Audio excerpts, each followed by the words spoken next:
ಈ ಯತಿರಾಜಾಯ ವಿವೇಕಾನಂದಸೂರಯೇ ಸಚ್ಚಿತ್ಸುಖ ಸ್ವರೂಪಾಯ ಸ್ವಾಮಿನೇ ತಾಪಹಾರಿಣೇ. ಮೊದಲಿಗೆ ನಿಮಗೆಲ್ಲರಿಗೂ ಕೂಡ ನಾನು ನಮಸ್ಕಾರ ಮಾಡ್ತೀನಿ. ಯಾಕೆಂತಂದರೆ ನಿಮ್ಮಲ್ಲಿ ಕೆಲವರು ಈಗ ಗುರುಗಳ ಪಾತ್ರವನ್ನು ವಹಿಸ್ಕೊಂಡಿದ್ದೀರಿ. ಹಲವಾರು ಯುವಕ ಯುವಕಿಯರು ಬಂದಿದ್ದೀರಿ. ಮುಂದೆ ನೀವು ಗುರುಗಳ ಪಾತ್ರವನ್ನು ವಹಿಸೋರಿದ್ದೀರಿ.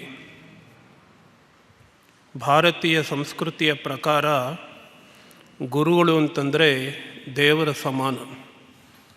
ಗುರು ಬ್ರಹ್ಮ, ಗುರುರ್ ವಿಷ್ಣು, ಗುರುರ್ದೇವೋ ಮಹೇಶ್ವರ, ಗುರು ಸಾಕ್ಷಾತ್ ಪರಬ್ರಹ್ಮ, ತಸ್ಮೈ ಶ್ರೀ ಗುರವೇ ನಮಃ. ನೀವು ಶಾಲಾ ಕೊಠಡಿಗೆ ಒಳಗಡೆ ಹೋಗಬೇಕಾದ್ರೆ ನೀವು ಮನುಷ್ಯರು ಅನ್ನೋ ಭಾವನೆಯನ್ನು ಬಿಟ್ಬಿಡಿ. ನಾನು ಭಗವಂತನ ಪ್ರತಿನಿಧಿಯಾಗಿ ಹೋಗ್ತಾ ಇದ್ದೀನಿ ಅಂತ ಭಾವಿಸ್ಕೊಳ್ಳಿ. ಇದು ಭಾರತೀಯ ಸಂಸ್ಕೃತಿ. ಇದು ನೀವು ಬರೀ ಮನುಷ್ಯರಾಗಿ ಹೋಗ್ತಾ ಇದ್ದೀನಿ, ನನ್ನ ಕುಟುಂಬದಲ್ಲಿ ಬಹಳ ಕಷ್ಟ ಇದೆ, ಬೇರೆ ಏನೋ ಕೆಲಸ ಸಿಗಲಿಲ್ಲ, ಅದಕ್ಕೆ ನಾನು ಶಿಕ್ಷಕ ವೃತ್ತಿನ ಅವಲಂಬಿಸಿದ್ದೀನಿ, ಪಗಾರ ತೆಗೆದುಕೊಂಡು ನಾನು ಬೋಧನೆ ಮಾಡ್ತಾಯಿದ್ದೀನಿ, ಈ ಭಾವನೆಯಿಂದ ಹೋದರೆ ಶಿಕ್ಷಕ ವೃತ್ತಿ ಬರೀ ವೃತ್ತಿಯಾಗತ್ತೆ ಹೊರತು ಅದು ನಿಮ್ಮ ಜೀವನ ಆಗೋದಿಲ್ಲ. ಮಕ್ಕಳು ನಿಮ್ಮನ್ನು ನೋಡ್ತಾ ಇರ್ತಾರೆ. ಮಕ್ಕಳು ನಿಮ್ಮ ಭಾಷೆ ಹೇಗಿದೆ, ನಿಮ್ಮ ವಿದ್ವತ್ ಹೇಗಿದೆ, ನೀವು ಮಾಡೋ ಸಬ್ಜೆಕ್ಟ್ನಲ್ಲಿ ನಿಮಗೆಷ್ಟು ಎಕ್ಸ್ಪರ್ಟ್ ಆಗಿದ್ದೀರಿ, ಇದು ಏನು ಮಕ್ಕಳಿಗೆ ಬೇಕಾಗೋದಿಲ್ಲ. ಒಬ್ಬ ಮನುಷ್ಯರಾಗಿ ನೀವು ಹೇಗಿದ್ದೀರಿ, ನಿಮ್ಮಲ್ಲಿರ್ತಕ್ಕಂತಹ ಭಗವಂತನ ಶಕ್ತಿ, ಅದನ್ನೇ ಗುರು ಅಂತ ಕರೆಯೋದು. ಶಿಕ್ಷಕ ಮತ್ತು ಗುರುವಿನ ನಡುವೆ ವ್ಯತ್ಯಾಸ ಇಲ್ಲ ಭಾರತೀಯ ಸಂಪ್ರದಾಯದಲ್ಲಿ. ಯಾರು ಉತ್ತಮ ಶಿಕ್ಷಕನೋ ಅವನೇ ಉತ್ತಮ ಗುರು. ಅಜ್ಞಾನ ತಿಮಿರಾಂಧಸ್ಯ ಜ್ಞಾನಾಂಜನ ಶಲಾಕಯ ಚಕ್ಷುರುನ್ಮೀಲಿತಂ ಯೇನ ತಸ್ಮೈ ಶ್ರೀ ಗುರವೇ ನಮಃ. ಅಜ್ಞಾನ ಅನ್ನೋದು ಕತ್ತಲಂತೆ. ಆ ಕತ್ತಲನ್ನು ಹೋಗಲಾಡಿಸಿ ಜ್ಞಾನದ ಬೆಳಕನ್ನು ಬೀರ್ತಕ್ಕಂಥವನು ಗುರು.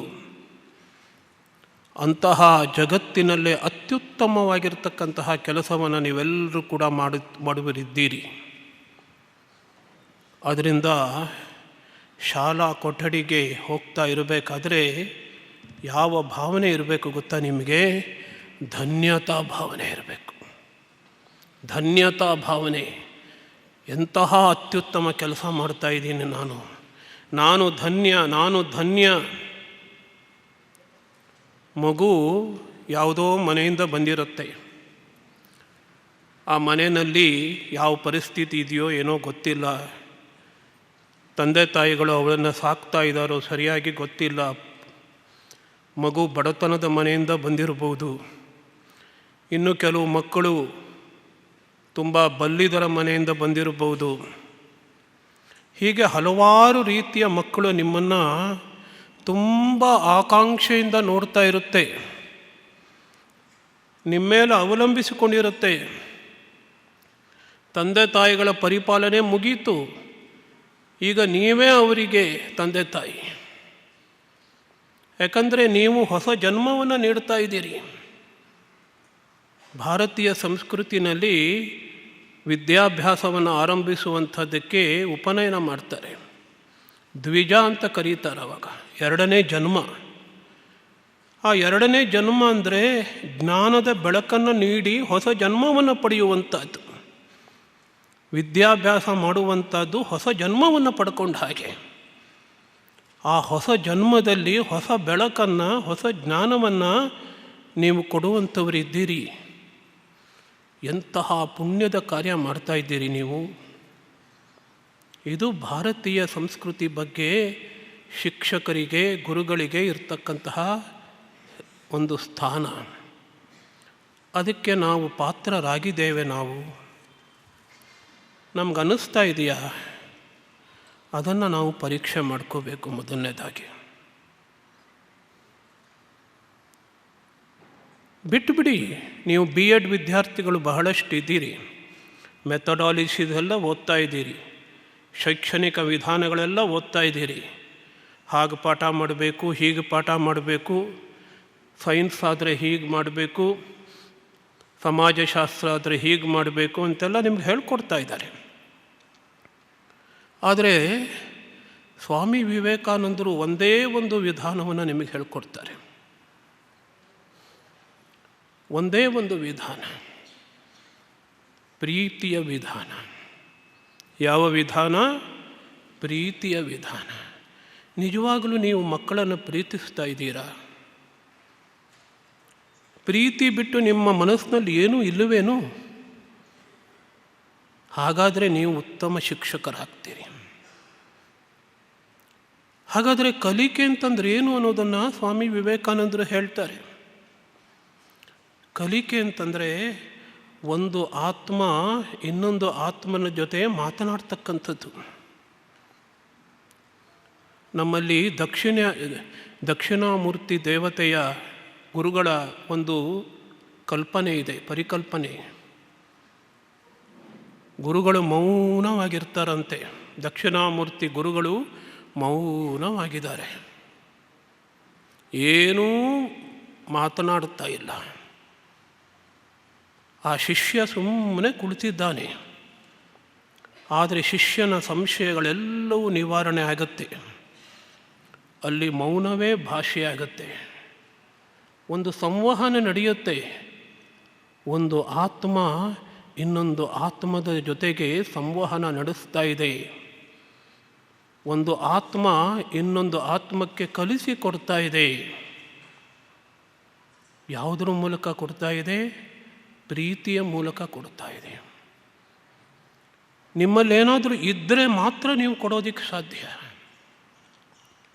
ಅದನ್ನೇ ಗುರುಗಳು ಅಂತ ಕರೆಯೋದು. ನಿಮ್ಮಲ್ಲಿರಬೇಕು, ಪ್ರೀತಿಯ ಶಕ್ತಿ ಇರಬೇಕು. ನಾವ್ಯಾರೂ ಆಧ್ಯಾತ್ಮಿಕ ಗುರುಗಳಲ್ಲ. ಆಧ್ಯಾತ್ಮಿಕ ಗುರುಗಳಾದರೆ ಆಧ್ಯಾತ್ಮಿಕ ಶಕ್ತಿ ಇರಬೇಕು. ಆ ಆಧ್ಯಾತ್ಮಿಕ ಶಕ್ತಿ ಗುರುವಿನ ಹೃದಯದಿಂದ ಶಿಷ್ಯನ ಹೃದಯಕ್ಕೆ ತಲುಪುವಂಥದ್ದೇ ಕಲಿಕೆ, ಲರ್ನಿಂಗ್ ಅಂತ ಸ್ವಾಮಿ ವಿವೇಕಾನಂದರು ಹೇಳ್ತಾರೆ. ಬೇಡ, ಆಧ್ಯಾತ್ಮಿಕದ ವಿಚಾರ ಬೇಡಪ್ಪ ನಮಗೆ. ಯಾವುದೇ ಒಂದು ಸಬ್ಜೆಕ್ಟನ್ನು ಕಲಿಸೋದಕ್ಕಿಂತ ಮುಂಚೆ ಮೂಲಭೂತವಾಗಿ ನಮಗಿರಬೇಕಾದದ್ದು ನಿಸ್ವಾರ್ಥವಾಗಿರ್ತಕ್ಕಂತಹ ಪ್ರೀತಿ. ಮಕ್ಕಳನ್ನು ನಾವು ಪ್ರೀತಿಸ್ತೀವಿಯಾ? ಒಂದು ಮಗು ಗಲಾಟೆ ಮಾಡ್ತಾ ಇದೆ, ನೀವು ಹೇಳಿದ ಮಾತನ್ನೇ ಕೇಳ್ತಾ ಇಲ್ಲ, ಅಂತಹ ಮಗುನೂ ನೀವು ಪ್ರೀತಿಸ್ತೀರಾ? ಇನ್ನೊಂದು ಮಗು ಏನೂ ಕಲಿತಾ ಇಲ್ಲ, ಎಲ್ಲ ಪರೀಕ್ಷೆನಲ್ಲೂ ಕಡಿಮೆ ಮಾರ್ಕ್ಸ್ ತಗೋತಾ ಇದೆ, ಅಂಥ ಮಗುವನ್ನು ನೀವು ಪ್ರೀತಿಸ್ತೀರಾ? ಆಗ ನಾವು ಉತ್ತಮ ಶಿಕ್ಷಕರಾಗೋದಕ್ಕೆ ಸಾಧ್ಯ. ಪ್ರೀತಿ ಎಂಬ ಮಹಾಮಂತ್ರ ಎಲ್ಲ ವೃತ್ತಿಗಳನ್ನು ಕೂಡ ಬಹಳ ಸುಲಭವನ್ನಾಗಿ ಮಾಡಿಬಿಡುತ್ತೆ.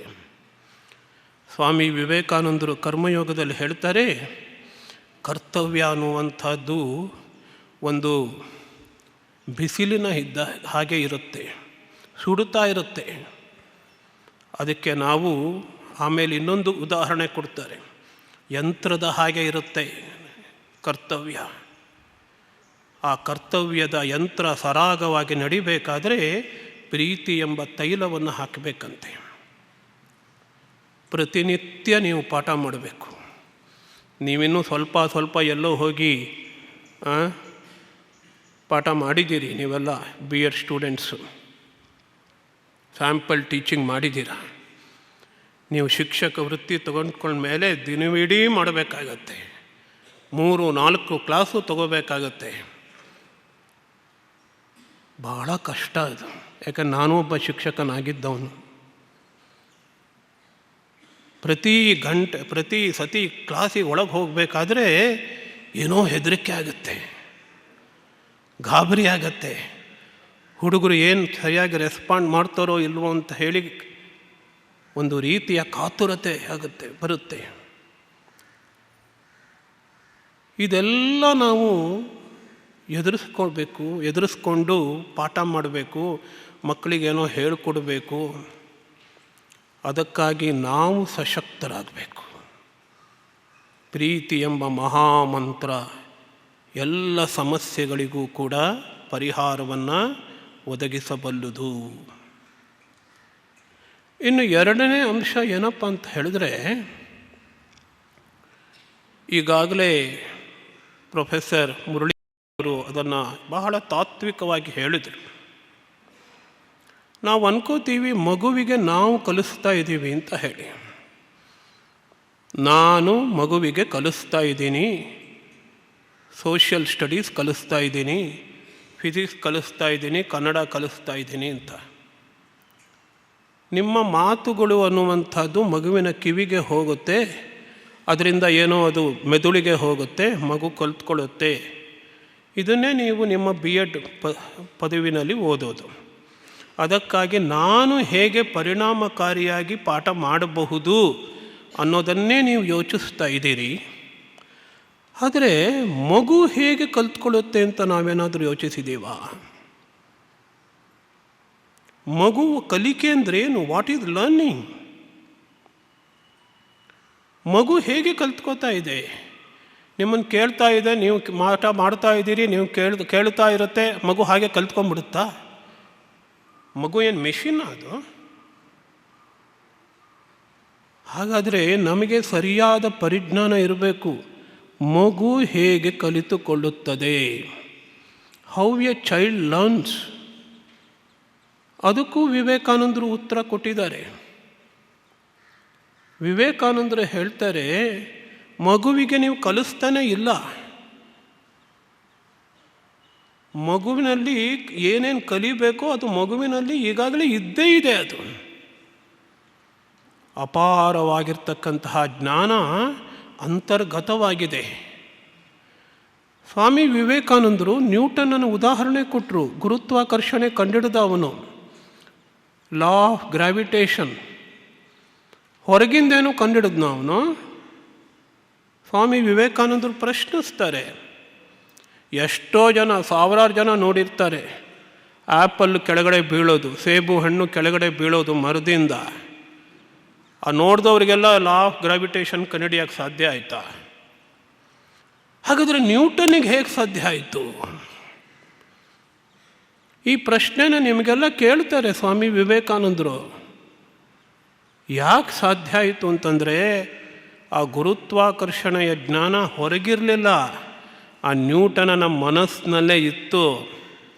ಆ ಆ್ಯಪಲ್ ಬಿದ್ದದ್ದನ್ನು ನೋಡಿದಾಗ ಅದೊಂದು ಸಂವೇದನೆ ಅನ್ನುವಂಥದ್ದು ಒಳಗಿನ ಜ್ಞಾನವನ್ನು ಹೊರಗಡೆ ಪ್ರಕಟ ಮಾಡಿತು ಅಷ್ಟೆ. ಈ ಉದಾಹರಣೆ ಕೊಟ್ಟು ಹೇಳ್ತಾರೆ, ಮಗುವಿಗೆ ನೀವು ಕಲಿಸ್ಕೊಡೋದಿಲ್ಲಪ್ಪ, ಮಗು ತನಗೆ ತಾನೇ ಕಲಿಯುತ್ತದೆ. ಮಗು ತನಗೆ ತಾನೇ ಕಲಿಯುತ್ತೆ. ಇದು ಸೈಂಟಿಫಿಕ್ ಕೂಡ, ಪ್ರಾಕ್ಟಿಕಲ್ ಕೂಡ, ಪ್ರಾಯೋಗಿಕವಾದದ್ದು ಕೂಡ. ಇದನ್ನು ನೀವು ತಿಳ್ಕೊಂಬಿಟ್ರೆ ನಿಮ್ಮ ಕೆಲಸ ಎಷ್ಟೋ ಕಡಿಮೆ ಆಗುತ್ತೆ. ಉತ್ತರ ಕರ್ನಾಟಕದ ಭಾಷೆಯಲ್ಲಿ ಹೇಳೋದಾದರೆ, ದಿನವಿಡೀ ನೀವು ಒದರೋದು ತಪ್ಪುತ್ತೆ. ಒದರುತ್ತಾ ಇರ್ತೀರಲ್ವ? ಒದರೋದು ತಪ್ಪುತ್ತೆ. ಮಗುನ ಕಲಿಯೋಕ್ಕೆ ಬಿಡಿಯಪ್ಪ ಸ್ವಲ್ಪ. ಸುಮ್ಮನೆ ಅದಕ್ಕೆ ನೀವು ಅದು ಮಾಡು, ಇದು ಮಾಡು, ನೋಟ್ಸ್ ಬರಿ, ಇದು ಬರಿ ಅಂತ ಹೇಳ್ತಾನೆ ಇದ್ದೀರಲ್ಲಪ್ಪ. ಮಗು ಕಲಿಯೋಕ್ಕೆ ಸಮಯನೇ ಕೊಡ್ತಾ ಇಲ್ಲ. ಇಂಗ್ಲೀಷಲ್ಲಿ ಹೇಳೋದಾದರೆ, you are not giving space to student to learn by herself on himself. ಏನಾರು ಸಮಯ ಕೊಟ್ಟಿದ್ದೀರಾ ಮಗುಗೆ? ಒಂದು ಸ್ವಲ್ಪ ಓದಿ ನೀನೇ ಕಲ್ತ್ಕೊ ನೋಡೋಣ ಅಂತ ಎನ್ಕರೇಜ್ ಮಾಡಿದ್ದೀರಾ? ಮಾಡೇ ಇಲ್ವಲ್ಲ. ನಿಮಗೆ ಪಿರಿಯಡ್ 3/4 ಗಂಟೆ ಇರುತ್ತೆ, ನೀವೇನೋ ಪಾಠ ಮುಗಿಸ್ಬೇಕು, ಅಯ್ಯೋ ಮುಗಿಸಿದ್ರೆ ಸಾಕಪ್ಪ ಅಂತ ಮತ್ತೆ ಆ ಭಾಷೆ ಉಪಯೋಗಿಸ್ತೀನಿ, ದಯವಿಟ್ಟು ಕ್ಷಮಿಸಿ. ಒದರುತ್ತಾ ಇರ್ತೀವಿ ನಾವು, ಒದರುತ್ತಾ ಇರ್ತೀವಿ. ಅರೆ, ಒದರೋ ಅವಶ್ಯಕತೆ ಇಲ್ಲ. ಮಗು ಕಲಿಯೋಕ್ಕೆ ಕೊಡಿ. ನಾನೊಂದು ಪ್ರಯೋಗ ಮಾಡಿದೆ. ಮೈಸೂರಿನ ನಮ್ಮ ರಾಮಕೃಷ್ಣಾಶ್ರಮದಲ್ಲಿ ಸ್ಲಮ್ಮಲ್ಲಿ ಓದ್ತಾ ಇರ್ತಕ್ಕಂಥ ಸ್ಲಮ್ಮಿನಿಂದ ಬಂದಿರತಕ್ಕಂಥ ಹುಡುಗರು, ಕೊಳಚೆಗೇರಿಯಿಂದ ಬಂದಿರತಕ್ಕಂಥ ಹುಡುಗರು. ಅಲ್ಲೇ ಒಂದು ಸ್ಕೂಲ್ ಇದೆ. ಆ ಸ್ಕೂಲಿನ ಮಕ್ಕಳಿಗೆ ಟ್ಯೂಷನ್ ಕ್ಲಾಸ್ ಮಾಡ್ತೀವಿ ನಾವು. ಪ್ರತಿನಿತ್ಯ ಸಾಯಂಕಾಲ 5 ಗಂಟೆಯಿಂದ 7 ಗಂಟೆವರೆಗೆ ಸೈನ್ಸು, ಇಂಗ್ಲೀಷು, ಮ್ಯಾಥಮೆಟಿಕ್ಸ್ ಎಲ್ಲ ಪಾಠ ಮಾಡಿಸ್ತೀವಿ ನಾವು. ಆ ಮಕ್ಕಳೆಲ್ಲ ಬುಧವಾರ ಆಶ್ರಮಕ್ಕೆ ಬರುತ್ತವೆ. ಸ್ವಾಮಿಗಳು ಏನಾದರೂ ಒಂದು ಉಪದೇಶ ಮಾಡ್ತಾರೆ, ಭಜನೆ ಎಲ್ಲ ಕೇಳಿಕೊಂಡು ಹೋಗ್ತಾವೆ. ನಾನೊಂದು ಪ್ರಯೋಗ ಮಾಡಿದೆ. ನೀವೆಲ್ಲ ನೆಕ್ಸ್ಟ್ ವೀಕು ನೀವು ನಿಮ್ಮ ಕನ್ನಡ ಪುಸ್ತಕ ಅಥವಾ ಇಂಗ್ಲೀಷ್ ಪುಸ್ತಕನ ತೆಗೆದುಕೊಂಬಂದು ನೀವೇ ಓದಿ. ಯಾವ ಪೇಜ್ ಓದಬೇಕೋ ಪೇಜ್ ನಂಬರ್ 135. ನೀವು 2 ಪ್ಯಾರಾಗ್ರಾಫ್ ಓದಿ. 2 ಪ್ಯಾರಾಗ್ರಾಫ್ ಓದಿ ನೀವೇ ಪ್ರಶ್ನೆಗಳು ಮಾಡ್ಕೊಳ್ಳಿ. ಆ ಓದಿದ್ರಲ್ಲಿ ಆ ವಿಷಯದಲ್ಲಿ ಏನೇನು ಪ್ರಶ್ನೆಗಳು ಬರ್ಬೋದೋ, ಸಾಧ್ಯತಾ ಪ್ರಶ್ನೆಗಳು, ಪಾಸಿಬಲ್ ಕ್ವಶನ್ಸು ನೀವೇ ಮಾಡ್ಕೊಳ್ಳಿ. ಹೌದಾ, ನಾವೇ ಕ್ವಶನ್ ಮಾಡ್ಕೋಬೋದಾ? ತುಂಬ ಖುಷಿಯಾಗ್ಬಿಡ್ತು. ಅವಕ್ಕೆ ತುಂಬ ಖುಷಿಯಾಗ್ಬಿಡ್ತು. ಅವರೇ ಕ್ವಶನ್ಸ್ ಮಾಡಿಕೊಂಡ್ರು. ಆಯಿತು, ಈ ಕ್ವಶನ್ಸ್ಗೆಲ್ಲ ನೀವೇ ಉತ್ತರ ಬರೀರಿ. ಅವರೇ ಉತ್ತರ ಬರ್ಕೊಂಡ್ರು, ಅವರೇ ಓದಿದ್ರು, ಅವರೇ ಕ್ವಶನ್ ಮಾಡಿಕೊಂಡ್ರು, ಅವರೇ ಬರೆದ್ರು. ಈಗ ಯಾರು ಕಲಿತರು? ಯಾರು ಕಲಿಸಿದ್ರು? ಮಗು ತನಗೆ ತಾನೇ ಕಲಿತುಕೊಳ್ಳುತ್ತದೆ. ಇದೆಲ್ಲ ಇಂಪ್ರ್ಯಾಕ್ಟಿಕಲ್ ಬಿಡಿ ಸರ್, ಇದೆಲ್ಲ ಆಗೋದಿಲ್ಲ. ಯಾವುದೋ ಇಂಪ್ರ್ಯಾಕ್ಟಿಕಲ್ ಅಲ್ಲ. ನಮ್ಮ ಭಾರತೀಯ ಪರಂಪರೆಯಲ್ಲಿ ಇತ್ತು ಇದು. ನಾವು ಮರೆತುಬಿಟ್ಟಿದ್ದೀವಿ. ಈಗಿನ ಎಜುಕೇಷನ್ ಸಿಸ್ಟಮ್ ಏನಾಗೋಗಿದೆ ಅಂತಂದರೆ, ನಾನು ಒಂದು 200-300 ಸ್ಕೂಲು ಓಡಾಡಿದ್ದೀನಿ. ಗೌರಿಬಿದನೂರು ಕಡೆ ಒಂದು ಸ್ಕೂಲ್ಗೆ ಹೋದಾಗ, ಸರ್ ತಪ್ಪು ತಿಳ್ಕೊಬಿಡಿ, ಒಂದು ವಿಷಯ ಹೇಳ್ತೀನಿ ಅಂತಂದ್ರು ಅವರು. ಏನು ಸರ್ ಅಂತ ಕೇಳಿದೆ. ನಮಗಿಲ್ಲಿ ಡೈರೆಕ್ಷನ್ ಬಂದುಬಿಟ್ಟಿದೆ, ನಮ್ಮ MLA ಹೇಳ್ಬಿಟ್ಟಿದ್ದಾರೆ 90% ಕಡಿಮೆ ಪರ್ಸೆಂಟೇಜ್ ಬರಲೇಬಾರ್ದು ನಿಮ್ಮಲ್ಲಿ ಅಂತ. ಅಂದರೆ ಏನರ್ಥ? ಎಲ್ಲರನ್ನೂ ಪಾಸ್ ಮಾಡಬೇಕು, ಪಾಸ್ ಮಾಡಲೇಬೇಕು, 90% ಮೇಲೆ ರಿಸಲ್ಟ್ ಬರಲೇಬೇಕು. ಏನು ಮಾಡೋದು? ಏನಾಗಿದೆ ಅಂದರೆ, ನೀವು ಮೆಷಿನ್ಗಳಾಗೋಗಿದ್ದೀರಿ, ಮಕ್ಕಳು ಕೂಡ ಮೆಷಿನ್ಗಳಾಗೋಗ್ತಾರೆ. ಅದಕ್ಕೆ ನಮಗೆ ಕಲಿಸೋದ್ರಲ್ಲಿ ಆನಂದನೇ ಇಲ್ಲ. ಕಲಿಸೋದ್ರಲ್ಲಿ ಆನಂದ ಇಲ್ಲ ಅಂದರೆ ಕಲಿಯೋದ್ರಲ್ಲಿ ಹೆಂಗ್ರಿ ಆನಂದ ಬರುತ್ತೆ? ನೀವೇ ಬೇಜಾರು ಮಾಡಿಕೊಂಡು, ಇಲ್ಲದ್ದೆಲ್ಲ ಯೋಚನೆ ಮಾಡಿಕೊಂಡು, ಸಂಸಾರ ತಾಪತ್ರಯಗಳು ಬೇರೆ, ಹೆಡ್ ಮಾಸ್ಟ್ರು ಕಾಟ ಬೇರೆ, ಇದೆಲ್ಲ ಯೋಚನೆ ಇಟ್ಕೊಂಡು ನೀವು ಕ್ಲಾಸ್ ರೂಮಿಗೆ ಹೋಗ್ತೀರಾ. ಅಯ್ಯೋ ಹೋದ್ರಪ್ಪ ಏನೋ ಒಂದು, ಹೇಳ್ರಪ್ಪ ಏನೋ ಒಂದು ಅಂತ ಹೇಗೋ ಮಾಡ್ತೀರಾ. ಮಕ್ಕಳು ಹೇಗೆ ಕಲಿಯೋಕ್ಕೆ ಸಾಧ್ಯ ಸರ್? ಹೇಳಿ ಸರ್. ಅದಕ್ಕೆ ಭಾರತೀಯ ಸಂಸ್ಕೃತಿನಲ್ಲಿ ಉತ್ತರ ಇದೆ. ನಮ್ಮಲ್ಲಿ ಒಳ್ಳೆ ಶಿಕ್ಷಣ ವ್ಯವಸ್ಥೆ ಇತ್ತು, ಅದು ಯಾವುದನ್ನು ನಾವು ಕರಗತ ಮಾಡಿಕೊಳ್ಳಿಲ್ಲ, ಅಳವಡಿಸ್ಕೊಳ್ಳಿಲ್ಲ.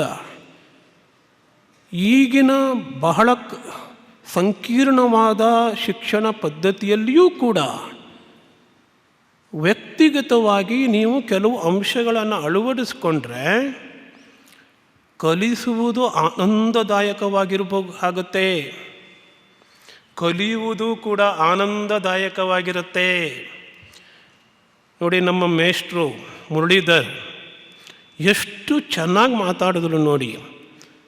ಮಾತಾಡ್ತಾ ಇರಬೇಕಾದ್ರೆ ಯಾರೇನು ಮುಖ ಸಿಂಡ್ರಿಸ್ಕೊಂಡಿದ್ರಾ? ಅಯ್ಯೋ ಕಷ್ಟ ಆಗ್ತಾಯಿದೆ ಅಂತ ಭಾವಿಸ್ಕೊಂಡಿದ್ರಾ? ಆನಂದದಿಂದ ಮಾತಾಡ್ತಾಯಿದ್ರು. ಆ ಒಳಗಿನ ಆನಂದ ಅವ್ರ ಮುಖದ ಮೇಲೆ ಕಾಣಿಸ್ತಾ ಇತ್ತು. ಅದಕ್ಕೆ ನೀವು ಕೂಡ ಹೇಗೆ ಕೇಳಿದ್ರಿ? ಆನಂದದಿಂದ ಕೇಳ್ತಾ ಇದ್ರಿ. ಆನಂದದ ಹೃದಯಕ್ಕೆ ಏನೋ ಒಂದು ವಿಷಯ ಸಂವಹನ ಆಯಿತು. ಇದೇ ಆನಂದದ ಕಲಿಕೆ. Joyful learning. Enjoy your teaching. If you enjoy your teaching, the students will enjoy your teaching and they learn joyfully. This is the secret. Forget about all problems. There will be hundreds of problems. ಮಗು ಕಲಿತಾ ಇಲ್ಲ sir, ಕೇಳೋದಿಲ್ಲ sir. ಆಯ್ತಪ್ಪ, ಮಗುವಿಗೆ ಏನಾದರೂ ಆರೈಕೆ ಮಾಡಿದ್ದೀರಾ ನೀವು? ಕಲಿತಾ ಇಲ್ದಿರೋ ಮಗುಗೆ, ಬರೀ 20-30 ಮಾರ್ಕ್ಸ್ ಕೊಟ್ಟಿರೋ ಮಗುಗೆ ಏನಾದರೂ ಸ್ಪೆಷಲ್ ಕೇರ್ ತಗೊಂಡಿದ್ದೀರಾ? ಇಲ್ಲೂ ಕೂಡ ಸ್ವಾಮಿ ವಿವೇಕಾನಂದರು ನಮಗೆ ಸಹಾಯಕ್ಕೆ ಬರ್ತಾರೆ. ಸ್ವಾಮಿ ವಿವೇಕಾನಂದರು ಹೇಳ್ತಾರೆ, ನಾನು ಸ್ವಲ್ಪ ಅವರ ಬೋಧನೆಯನ್ನು ಸ್ವಲ್ಪ ಬದಲಿಸ್ಕೊಂಡಿದ್ದೀನಿ. ನಿಮ್ಮ ಕ್ಲಾಸಲ್ಲಿ ರೂಮಲ್ಲಿರ್ತಕ್ಕಂತಹ ಪ್ರತಿಯೊಬ್ಬ ವಿದ್ಯಾರ್ಥಿ ಕೂಡ 100ಕ್ಕೆ 100 ಅಂಕಗಳನ್ನು ತೆಗೆದುಕೊಳ್ಳುವಂತಹ ಸಾಮರ್ಥ್ಯ ಉಳ್ಳವನು ಅಂತ ಭಾವಿಸ್ಕೊಳ್ಳಿ ಅಂತ ನಿಮಗೆ ಹೇಳ್ತಾರೆ. ಹಾಗೇನಾದರೂ ಭಾವಿಸ್ಕೊಂಡಿದ್ದೇವ ನಾವು? ಮೊದಲಿಗೆ ಬಂದು ಎಲ್ಲ ದೊಡ್ಡ ಮುಂಡೆ ಶಿಖಾಮಣಿಗಳು, ಮೂರ್ಖ ಶಿಖಾಮಣಿಗಳು, ದೊಡ್ಡ ಮುಂಡೆವು, ಏನು ಮಾರ್ಕ್ಸು ನೋಡಿ 20, 10 ಈ ಥರ ಆದರೆ ಮಕ್ಕಳಿಗೆ ಹೇಗ್ರಿ ಎನ್ಕರೇಜ್ಮೆಂಟ್ ಬರುತ್ತೆ ಓದೋದಕ್ಕೆ? ಏನು ಹೇಳ್ತಾರೆ ಸ್ವಾಮಿ ವಿವೇಕಾನಂದರು? Education is the manifestation of perfection already in man. ಮಗುವಿನಲ್ಲಿ 100ಕ್ಕೆ 100 ತೆಗೆದುಕೊಳ್ಳುವಂಥ ಸಾಮರ್ಥ್ಯ ಇದೆ. ನಾನು ಮಕ್ಕಳಿಗೆ ಹೇಳ್ತಾ ಇರ್ತೀನಿ, ಅದನ್ನೇ ನಿಮಗೂ ಹೇಳಬೇಕು. ನೋಡ್ರಪ್ಪ, ನಿಮಗೆ 30%, 40% ತಗೊಂಡಿದ್ದೀರಿ ಅಂತ ಬೇಜಾರು ಮಾಡ್ಕೋಬೇಡಿ. ನಿಮಗೆ 100ಕ್ಕೆ 100 ತಗೊಳ್ಳೋಷ್ಟು ಸಾಮರ್ಥ್ಯ ಇದೆ. ಈಗ ಎಷ್ಟು ಪರ್ಸೆಂಟ್ ಮ್ಯಾನಿಫೆಸ್ಟ್ ಮಾಡ್ಕೊಂಡಿದ್ದೀರಿ ನೀವು? 30% ಮ್ಯಾನಿಫೆಸ್ಟ್ ಮಾಡ್ಕೊಂಡಿದ್ದೀರಿ. ಈಗ ಇನ್ನೂ ಎಷ್ಟಿದೆ? ಇನ್ನೂ 70% ಇದೆ. ನೆಕ್ಸ್ಟು ಟೆಸ್ಟ್ನಲ್ಲಿ, ನೆಕ್ಸ್ಟ್ ಎಕ್ಸಾಮಿನೇಷನಲ್ಲಿ ಇನ್ನೂ ಪ್ರಯತ್ನ ಪಡಿ. 30 ತಗೊಂಡಿದ್ದು 50 ತಗೋತೀರಾ, ನೆಕ್ಸ್ಟ್ ಎಕ್ಸಾಮಿನೇಷನ್ 50 ಇದ್ದು 70 ತಗೋತೀರಾ. ಅಂದರೆ ನಿಮಗೆ ನಿಮ್ಮ ಸಾಮರ್ಥ್ಯ ಇರತಕ್ಕಂಥದ್ದು 100, ಈಗ ಅಭಿವ್ಯಕ್ತಿಯಾಗಿರೋದು ಕೇವಲ 50 ಅಂತ ನಾನು ಮಕ್ಕಳಿಗೆ ಹೇಳ್ತಾ ಇದ್ದೆ. ಹಾಗಾದರೆ ಶಿಕ್ಷಕರಿಗಾದ ನಿಮಗೇನು ಹೇಳಬೇಕು ನಾನು? ಮಗುವನ್ನು ಕೇವಲ 30% ತಗೊಳ್ಳೋ ಮಗು, 40% ತಗೊಳ್ಳೋ ಮಗು, ಏನೂ ಬರೆದಿರೋ ಮಗು, ತುಂಬ ಬುದ್ಧಿವಂತ, ಅವನಿಗೆ ಎಲ್ಲ ಅಟೆನ್ಷನ್ನು, ಅವನಿಗೆ ಎಲ್ಲ ಟೀಚಿಂಗು ಅಲ್ವಾ? ನಾವು ಮಾಡೋ ತಪ್ಪಲ್ವಾ ಅದು? ಯಾವ ಮಗು ಇನ್ನೂ ಮ್ಯಾನಿಫೆಸ್ಟ್ ಮಾಡಿಕೊಂಡಿಲ್ಲ ಆ ಮಗುಗೆ ತಾನೇ ನಾವು ಜಾಸ್ತಿ ಪರಿಶ್ರಮ ಹಾಕಬೇಕು. ಮಗುವನ್ನು ದಿವ್ಯಾತ್ಮರಂತೆ ಕಾಣಿ. ಪ್ರತಿಯೊಂದು ಮಗುವು ದಿವ್ಯಾತ್ಮ, ಭಗವಂತನೇ ಸರಿ ಅಂತ ಸ್ವಾಮಿ ವಿವೇಕಾನಂದರು ಹೇಳ್ಕೊಟ್ಟಿದ್ದಾರಲ್ಲ, ಅದನ್ನು ಜ್ಞಾಪಕದಲ್ಲಿ ಇಟ್ಕೊಳ್ಳಿ. ಆಗ ಮಗು ದೊಡ್ಡ ಮಗು ಆಗೋದಿಲ್ಲ, ನಿಮಗೆ ಫ್ಯೂಚರ್ ಐನ್ಸ್ಟೈನ್ ಆಗಿ ಕಾಣ್ತಾರೆ. ಯಾವ ಮಹಾತ್ಮರು, ದೊಡ್ಡ ದೊಡ್ಡ ಸೈಂಟಿಸ್ಟು ಅಂತ ನಾವು ಹೇಳ್ತೀವಿ, ಯಾರೂ ಶಾಲಾ ಕೊಠಡಿಗಳಲ್ಲಿ ಅಷ್ಟೇನು ಬುದ್ಧಿವಂತಿಕೆಯನ್ನು ತೋರಲಿಲ್ಲ.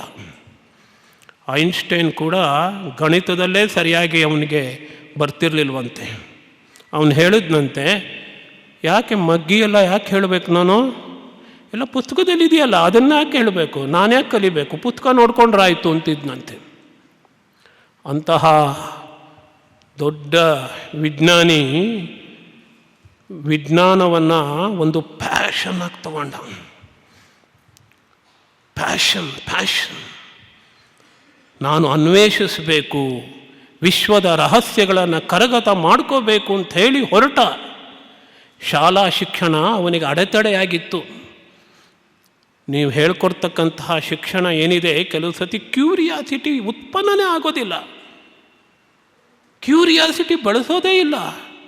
ನೋಡಪ್ಪ, ಈ ಪೇಜ್ನಲ್ಲಿ, ಈ ಸಾಲಿನಲ್ಲಿ ಈ ಪ್ರಶ್ನೆಗೆ ಉತ್ತರ ಇದೆ, ಬರ್ಕೊಂಬಿಡ್ರಪ್ಪ. ಶಿಕ್ಷಣ ಏನ್ರಿ ಇದು? ಅದೇ ಥರ ಮಾಡೋದು ನಾವು ಬೇರೆನೋ ಹೊಸದಾಗಿ ಮಾಡ್ತೀವ ನಾವು. ಯಾಕೆ ಕ್ಯೂರಿಯಾಸಿಟಿ ಬೆಳೆಸಬಾರ್ದು ನಾವು? ಮಗು ತಾನು ಕಲ್ತ್ಕೊಳ್ಳೋದಕ್ಕೆ ಏನಾದರೂ ಅವಕಾಶ ಮಾಡಿಕೊಡ್ಬೇಕಲ್ಲ ನಾವು. ನೋಡಿ, ಭಾರತೀಯ ಸಂಸ್ಕೃತಿ ಆ ಥರ ಇರಲಿಲ್ಲ. ಭಾರತೀಯ ಸಂಸ್ಕೃತಿಯಲ್ಲಿ ಶಿಕ್ಷಣ ಹೇಗಿತ್ತು ಅನ್ನೋದನ್ನು ನಾವು ಉಪನಿಷತ್ತುಗಳಲ್ಲಿ ಕಲಿಬೋದು. ಉಪನಿಷತ್ತುಗಳು ಹೇಗೆ ಆರಂಭ ಆಗುತ್ತೆ ಗೊತ್ತಾ? ಪ್ರಶ್ನೆಗಳಿಂದ ಆರಂಭ ಆಗುತ್ತೆ. ನಾವು ಪ್ರಶ್ನೆ ಮಾಡೋಕ್ಕೆ ಬಿಡೋದಿಲ್ಲ, ಎಲ್ಲ ಉತ್ತರನೇ. ಅಲ್ಲೊಂದಿಷ್ಟು ಪ್ರಶ್ನೆಗಳಿರುತ್ತೆ, ಅಲ್ಲೊಂದು ಉತ್ತರಗಳಿರುತ್ತೆ. ಪ್ರಶ್ನೆಗಳು ಉತ್ತರಗಳು ಬರ್ಕೊಳ್ರಪ್ಪ, ಮುಗೀತು. ಪರೀಕ್ಷೆ ಪಾಸ್ ಮಾಡಿ ಮುಂದಿನ ತರಗತಿಗೆ ಹೋಗಿ, ಅಷ್ಟೇ. ಇದು ಶಿಕ್ಷಣ ಅಲ್ಲ. ಒಬ್ಬ ಶಿಷ್ಯ ಬಂದ, ಏನಂತ ಕೇಳಿದೆ ಗೊತ್ತಾ? ಗುರುಗಳೇ, ಎಲ್ಲವನ್ನೂ ಅರಿಯಬಹುದು ಹೇಗೆ? ಒಂದನ್ನು ತಿಳ್ಕೊಳ್ಳೋದ್ರಿಂದ ಎಲ್ಲವನ್ನೂ ತಿಳ್ಕೊಳ್ಬೋದಾ ನಾನು ಅಂತ ಕೇಳ್ದ. ಒಂದನ್ನು ತಿಳ್ಕೊಳ್ಳೋದ್ರಿಂದ ಎಲ್ಲವನ್ನೂ ತಿಳ್ಕೊಳ್ಬೋದಾ? ಯಾವುದಾದ್ರೂ ಒಂದನ್ನು ಓದಿದ್ರೆ ಎಲ್ಲ ಸಬ್ಜೆಕ್ಟಲ್ಲೂ ಪಾಸಾಗ್ಬೋದಾ ಅನ್ನೋ ರೀತಿ ಅದು. ಅದಕ್ಕೆ ಗುರುಗಳೇನು ಹೇಳಿದರು ಗೊತ್ತಾ? ಹೌದಪ್ಪ, ಖಂಡಿತ. ನೋಡು, ಮಣ್ಣಿದೆಯಲ್ಲ, ಮಣ್ಣಿನ ಹೆಂಟೆ ಇದೆಯಲ್ಲ, ಅದರಿಂದ ಮಡಕೆನೂ ಮಾಡ್ತಾರೆ, ಪ್ಲೇಟು ಮಾಡ್ತಾರೆ, ಕುಡಿಕೆನೂ ಮಾಡ್ತಾರೆ, ಎಲ್ಲ ಮಾಡ್ತಾರೆ. ಅದರಲ್ಲಿರೋದೇನೋ ಮಣ್ಣು ಮಾತ್ರ. ಬೆಳ್ಳಿನಲ್ಲಿ ಪದಾರ್ಥಗಳೆಲ್ಲ ಮಾಡ್ತೀವಿ. ಬೆಳ್ಳಿನಲ್ಲಿ ಆಭರಣಗಳು ಮಾಡ್ತಾರೆ, ಬೆಳ್ಳಿ ತಂಬಿಗೆ ಮಾಡ್ತೀವಿ, ಬೆಳ್ಳಿನಲ್ಲೇ ಪ್ಲೇಟ್ ಮಾಡ್ತಾರೆ, ಬೆಳ್ಳಿನಲ್ಲೇ ಜ್ಯುವೆಲ್ಸ್ ಮಾಡ್ತಾರೆ, ಆಭರಣಗಳು. ಅದೆಲ್ಲದರಲ್ಲಿರೋದು ಏನು? ಒಂದೇ ಅಲ್ವಾ? ಈ ತರಹ ಹೇಳ್ಕೊಡ್ತಾ ಇದ್ರು ಅವರು. ಈ ತರಹ ಮಗುವಿನ ಕ್ಯೂರಿಯಾಸಿಟಿ, ಕಲ್ತ್ಕೊಳ್ಬೇಕು ಅಂತ ಹಂಬಲ ಇತ್ತಲ್ಲ, ಹಂಬಲವನ್ನು ಪೂರೈಸ್ತಾ ಇದ್ದರು. ನೀವು ಶಾಲಾ ಕೊಠಡಿಗಳಲ್ಲಿ ಮಾಡೋಕ್ಕೆ ಸಾಧ್ಯವಾ? ಯೋಚಿಸಿ. ಎರಡನೇದೇನಪ್ಪ ಅಂದರೆ, ನಮ್ಮ ಶಾಲಾ ಕೊಠಡಿಗಳಲ್ಲಿ ನಾನು ಅಬ್ಸರ್ವ್ ಮಾಡಿರೋದು, ನನಗೆ ಗೊತ್ತಿಲ್ಲ, ಪೀಸ್ಫುಲ್ ಅಟ್ಮಾಸ್ಫಿಯರ್ ಇಲ್ಲ, ಶಾಂತವಾದ ಕಲಿಕೆ ನಡೀತಾ ಇಲ್ಲ. ಅವುಗಳೇನೋ ಒದರುತ್ತಾ ಇರ್ತವೆ, ನೀವು ಬಂದು ಒದರುತ್ತೀರಿ, ಅವರು ಒದರೋದು, ನೀವು ಒದರೋದು, ಕೂಗಾಟ ಕಿರುಚಾಟ, ಏನು ಕಲಿಸ್ತದೋ. ಈ ತರಹ ಇದ್ದರೆ ಮಕ್ಕಳ ಮನಸ್ಸು ಮೊದಲೇ ಚಂಚಲ, ಹೇಗೆ ಕಲಿಕೆ ಸಾಧ್ಯ? ಅದರಲ್ಲಿ ಕಲಿಕೆ ಸಾಧ್ಯ ಆಗೋದಿಲ್ಲ. ಅದರಿಂದ ಶಾಂತವಾದ ವಾತಾವರಣವನ್ನು ನಿರ್ಮಾಣ ಮಾಡೋದಕ್ಕೆ ಪ್ರಯತ್ನ ಮಾಡಿ. ಅದಕ್ಕೊಂದು ಸಿಂಪಲ್ ಸಜೆಷನ್ ಅಂತಂದರೆ, ನೀವು 40 ನಿಮಿಷ ಪಾಠ ಮಾಡ್ತೀರಾ, ಒಂದು 2 ನಿಮಿಷ ಮೊದಲಿಗೆ ಎಲ್ಲ ಶಾಂತವಾಗಿ ಕೂತ್ಕೊಳ್ರಪ್ಪ, ಸ್ವಲ್ಪ ಕಣ್ಣು ಮುಚ್ಕೊಳ್ರಪ್ಪ, ಧ್ಯಾನ ಮಾಡ್ರಪ್ಪ. ಅವುಗಳು ಏನು ಧ್ಯಾನ ಮಾಡ್ತಾರೋ ದೇವರಿಗೆ ಗೊತ್ತು, ಸುಮ್ಮನೆ ಹೇಳೋದಷ್ಟೆ. Peaceful atmosphere, ambience is absolutely necessary for learning. ಆಮೇಲೆ ಕಲಿಕೆ ಉದ್ದೇಶ, ಯಾವ ಉದ್ದೇಶ? ನಾವ್ಯಾರು? ನೀವು ಓದಿ ಪಾಸಾಗಿ ದುಡ್ಡು ಮಾಡಿ ಇದನ್ನು ಹೇಳ್ಕೊಡೋದು ನಾವು. ಇದೇನಾ ಕಲಿಕೆಯ ಉದ್ದೇಶ? ದೇಶ ಸೇವೆ ಮಾಡಬೇಕಪ್ಪ, ನೀವು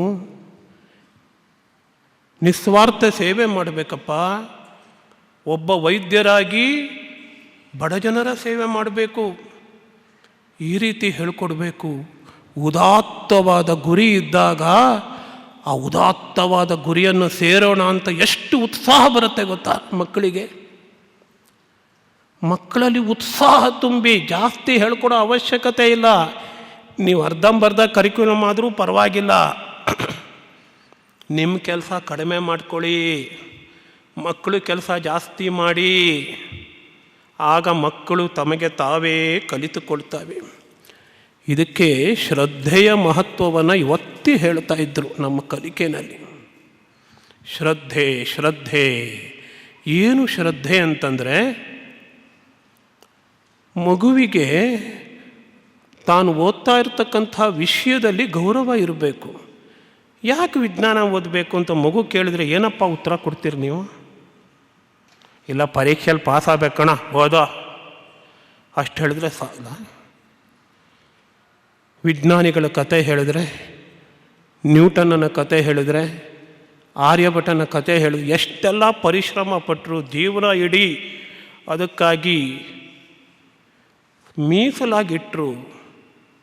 ಅಂಥ ವಿಜ್ಞಾನಿಗಳು ಜ್ಞಾನ ದಾಹವನ್ನು ಬೆಳೆಸ್ಕೊಂಡ್ರು, ಜ್ಞಾನ ಪಿಪಾಸುಗಳಾಗಿದ್ದರು, ಸಾರ್ಥಕ ಜೀವನವನ್ನು ನಡೆಸ್ತಾ ಇದ್ದರು.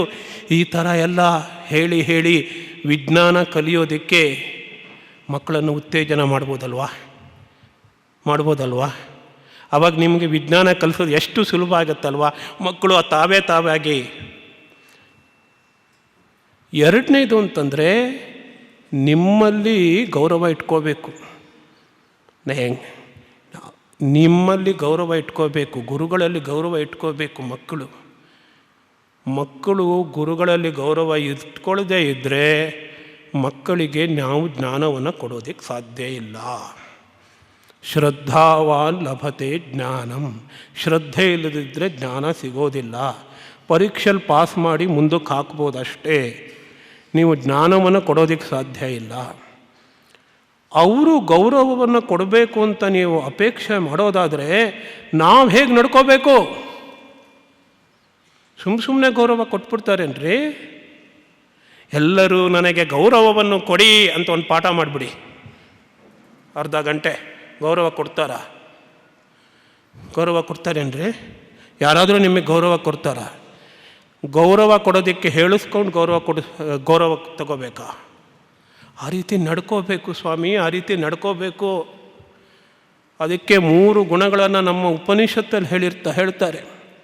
ಶ್ರೋತ್ರಿಯ, ಔರಜಿನಃ, ಅಕಾಮಹತಃ ಅಂತ. ಈ 3 ಗುಣಗಳನ್ನು ನೀವು ಸಂಪಾದಿಸ್ಕೊಡಿ, ಎಲ್ಲ ವಿದ್ಯಾರ್ಥಿಗಳು ನಿಮಗೆ ಗೌರವ ಕೊಡ್ತಾರೆ. ನಿಮ್ಮ ಕ್ಲಾಸ್ನಲ್ಲಿ ಯಾರೂ ಗಲಾಟೆ ಮಾಡೋದಿಲ್ಲ, ನಿಮ್ಮ ಪಾಠವನ್ನು ಶ್ರದ್ಧೆಯಿಂದ ಕೇಳ್ತಾರೆ. 3 ಗುಣಗಳು. ಮೊದಲನೇ ಗುಣ ಏನು ಗೊತ್ತಾ? ಶ್ರೋತ್ರಿಯ. ನೀವು ಮಾಡೋ ವಿಷಯ ಕರಗತ ಮಾಡ್ಕೊಂಡಿರ್ಬೇಕು. ನೀವು ನೋಟ್ಸು ಬರ್ಕೊಂಡು ಅದೇ ವರ್ಷಗಟ್ಟಲೆ ಇಟ್ಕೊಂಡು ಚಿ ಇದು ಪಾಠ ಅಲ್ಲ.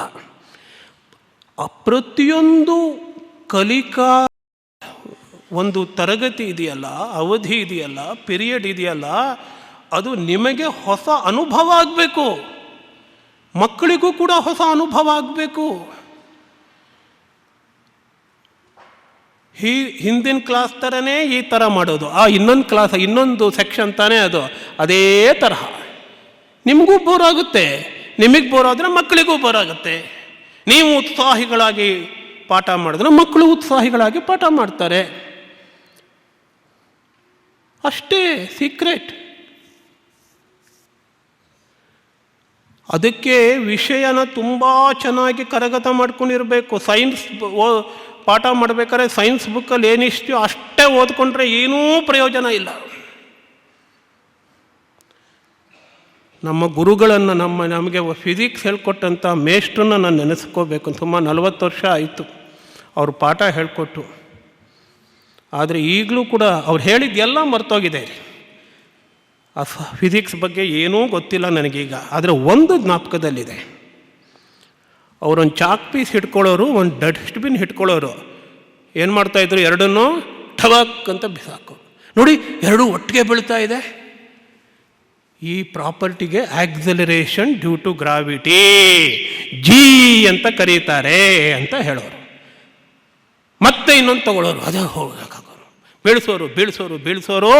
ಆ ಮನುಷ್ಯ ಬೀಳಿಸಿದ್ದಷ್ಟೇ ನನಗೆ ಜ್ಞಾಪಕ ಇರೋದು, ಎಲ್ಲ ಫಿಸಿಕ್ಸ್ ಮರ್ತೋಗಿದೆ ರೀ. He is A good teacher. ನಿಮಗೂ, ನೀವು ಫಿಸಿಕ್ಸ್ ಪಾಠ ಮಾಡ್ತಿದ್ರೆ ನಿಮಗೂ ಫಿಸಿಕ್ಸ್ಗೂ ವ್ಯತ್ಯಾಸನೇ ಕಂಡುಹಿಡಿಬಾರ್ದು ಮಕ್ಕಳು.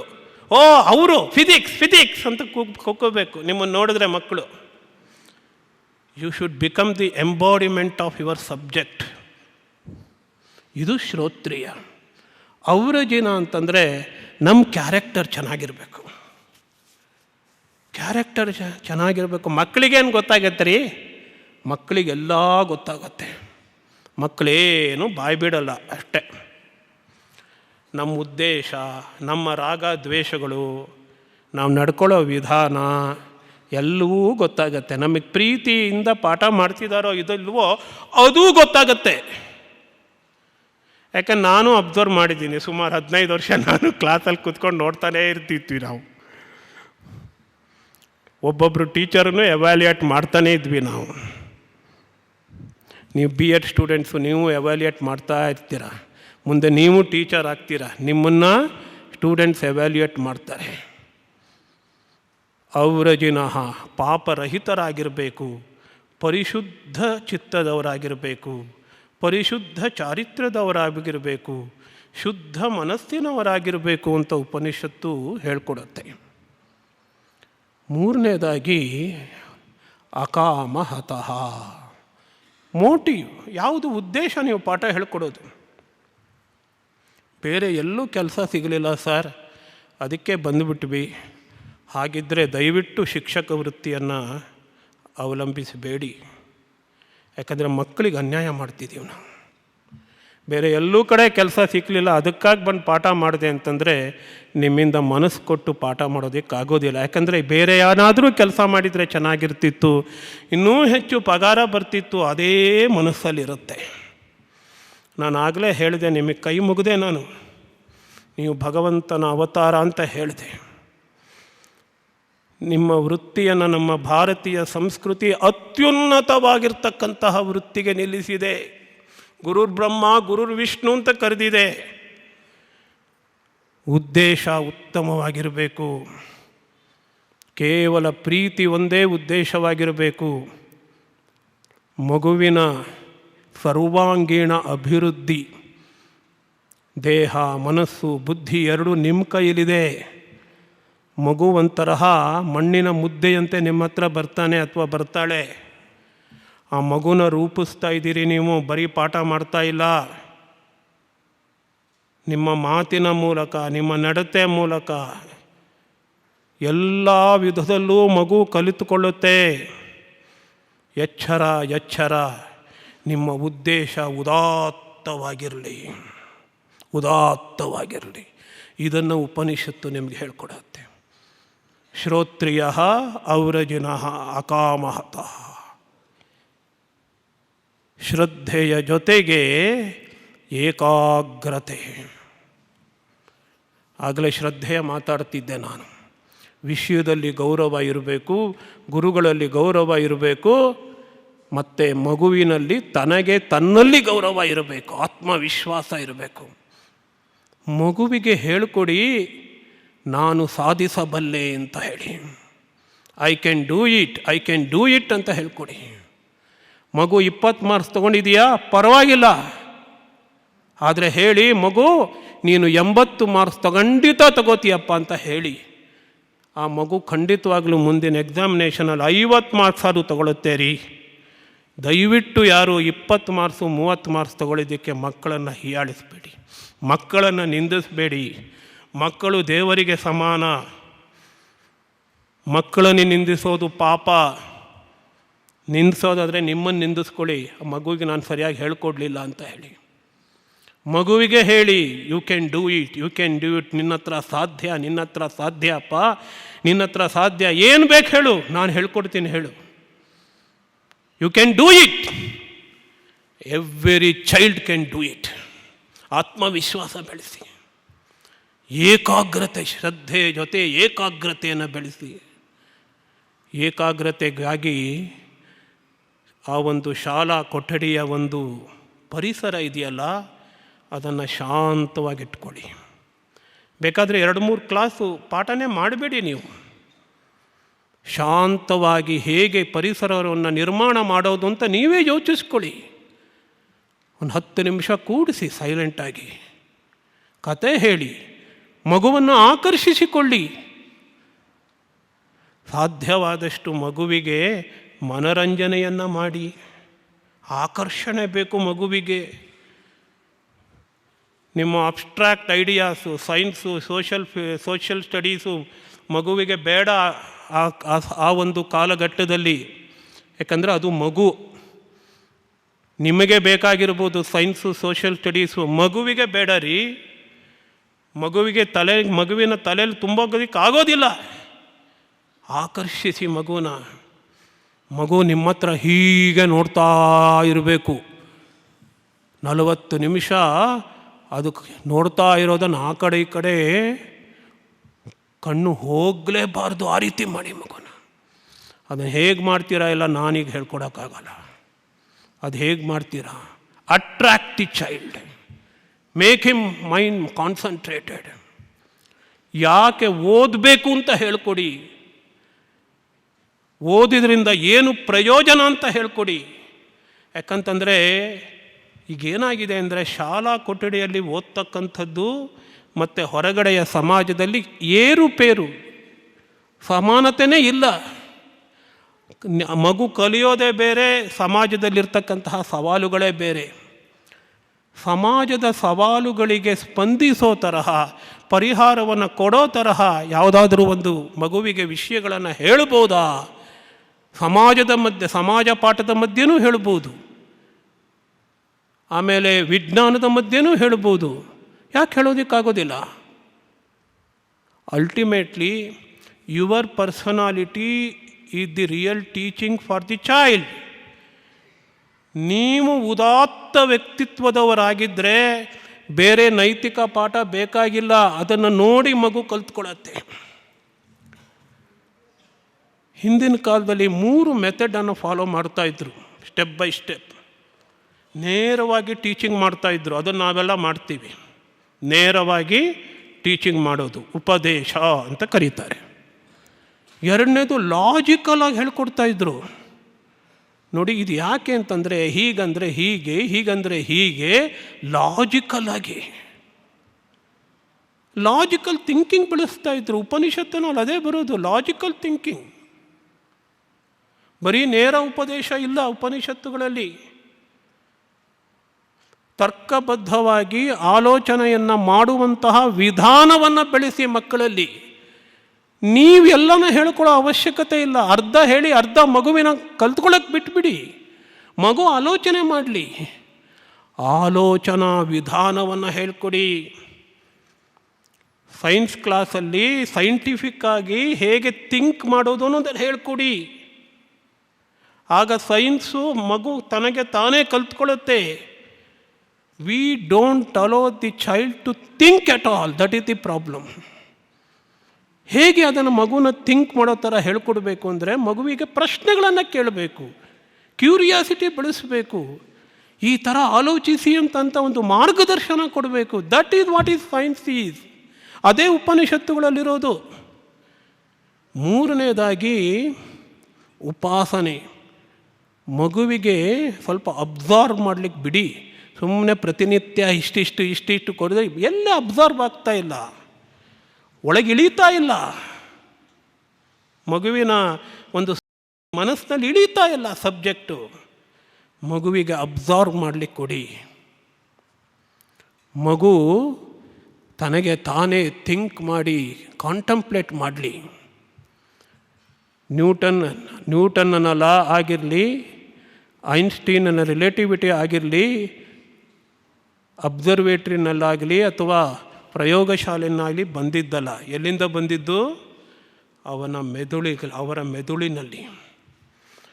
ಬರೀ ಪೇಪರು ಪೆನ್ನಿನಿಂದನೇ ಎಲ್ಲ ಅವರು ತಮ್ಮ ಥಿಯರಿಗಳನ್ನು ಮಾಡಿದ್ದೇ ಹೊರತು ಅವರು ಯಾವ ಟೂಲ್ಸನ್ನು ಕೂಡ ಉಪಯೋಗಿಸಲಿಲ್ಲ. Human mind be the best laboratory, best instrument to learn the things. ಹೀಗೆ ಹಲವಾರು ವಿಷಯಗಳಿವೆ. ಕಡೆಯದಾಗಿ ಉಪನಿಷತ್ತುಗಳು ಹೇಳ್ಕೊಡುವಂತಹ ಇನ್ನೊಂದು ಕಲಿಕಾ ವಿಧಾನ ಅಂತಂದರೆ ಫ್ರಮ್ ಅನ್ನೋನ್ ಟು ಅನ್ನೋನ್. ಗುರುತ್ವಾಕರ್ಷಣೆ ಅಂದರೆ ಹೀಗೆ ಹೇಳಿ ನೋಡೋಣ. ಹೇಳ್ತೀವಿ, ಏನು ಗುರುತ್ವಾಕರ್ಷಣೆ? ಮಕ್ಕಳಿಗೇನು ಅಬ್ಸ್ಟ್ರಾಕ್ಟ್.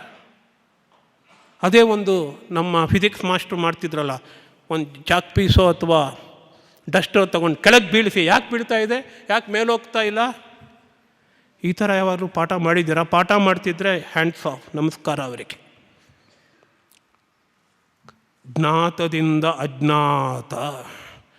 ಉಪನಿಷತ್ತಲ್ಲಿ ಮೊದಲು ದೇವರು ಆತ್ಮ ಅಂದರೆ ದೇಹ ಅಂದರು, ಆಮೇಲೆ ಪ್ರಾಣ ಅಂದರು, ಆಮೇಲೆ ನೋಡಪ್ಪ ಪ್ರಾಣನೂ ಅಲ್ಲ ಮನಸ್ಸು ಅಂದರು, ಆಮೇಲೆ ಬುದ್ಧಿ ಅಂದರು.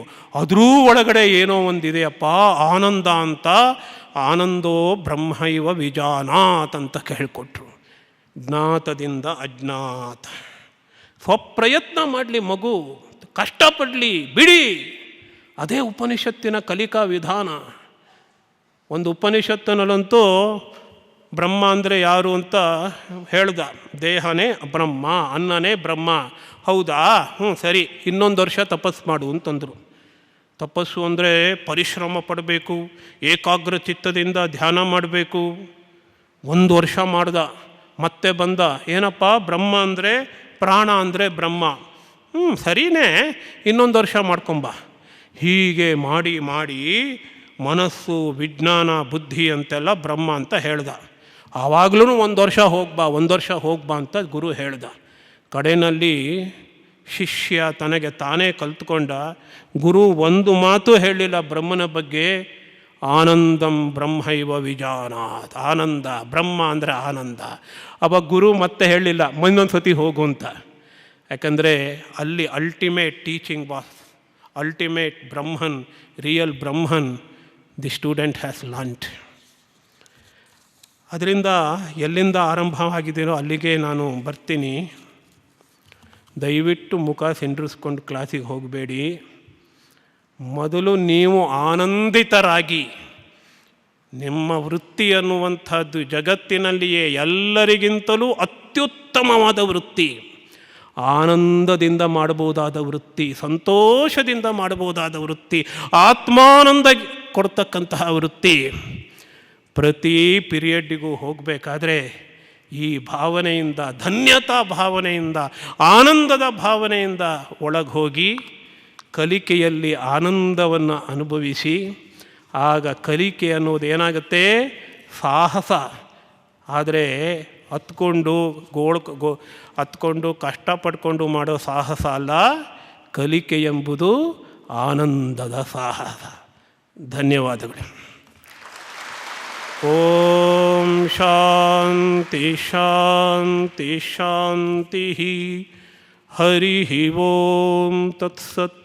ಶ್ರೀರಾಮಕೃಷ್ಣಾರ್ಪಣಮಸ್ತು.